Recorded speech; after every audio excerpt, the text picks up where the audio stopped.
All right, this is the Metric versus English lab. So we're going to be talking about different measuring systems. First thing I'm going to do, though, I'm going to put a little hand sanitizer on my hands just to make sure none of the germs from my hands get onto the equipment.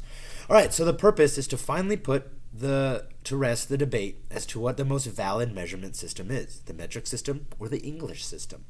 So the directions: measure the circumference of the 3 cans by rolling the cans on the ruler in the English system, which is in inches.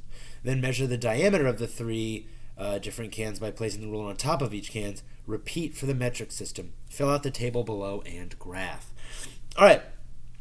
So number 1 is measure the diameter and circumference of all 3 cans in the English system, which is going to be the inches. Place the results in the Google Sheets attached to the assignment and copy the chart in the space provided.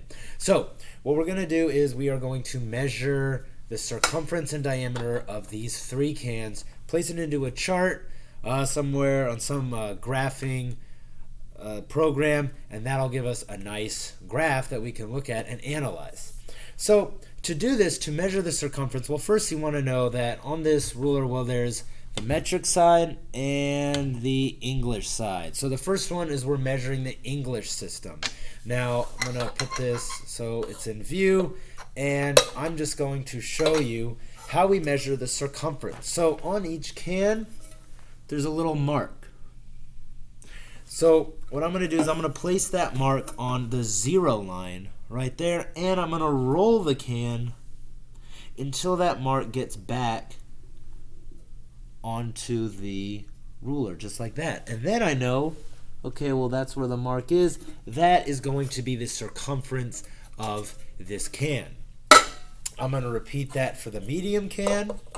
Make sure that mark is on the 0 until that mark comes back, and I'm going to do that again for the smaller can. Now the diameter is easy. All you have to do is just make sure it's kind of like centered, and place that and make sure you're reading it in the inches side and being able to read the diameter, right? That's diameter. It's all the way across. Okay, once you place that in the table and then you have a nice graph, what we're going to do is we're going to flip that ruler over. Now we're on the metric side. We're going to measure these in centimeters.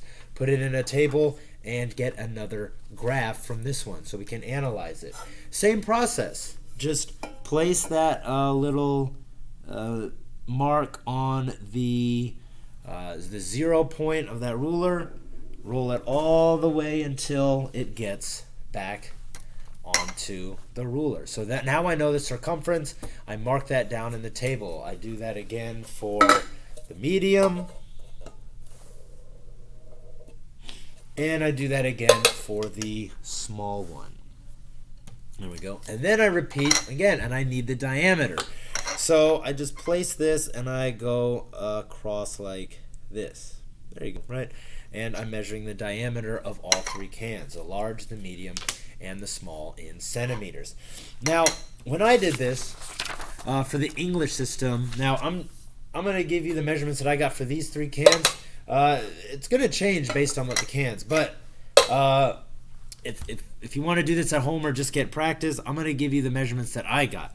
So for the large can, I got the diameter in inches was 6.125 inches. The circumference was 19.35 inches. For the medium can in inches, I got 3.938 inches for the diameter, and the circumference is 12.625 inches. And for the small can in inches, I got 3.125 inches, and the circumference is 9.875 inches. All right, and then for the metric system, for the large can, I got 15.65 centimeters. The circumference is 49.10 centimeters. For the medium can, I got 10.20 centimeters, and the circumference is 31.80 centimeters. And for the small can, I got the diameter is 8.00 centimeters, and the circumference is 25.25 centimeters. Now, once again, these are going to change based on the cans that you use, but if you place those numbers into like a table and graph it, it'll give you pretty good data to work with. All right. So now let's look at the conclusion question. So it says, look at the slopes of both the English and the metric graph.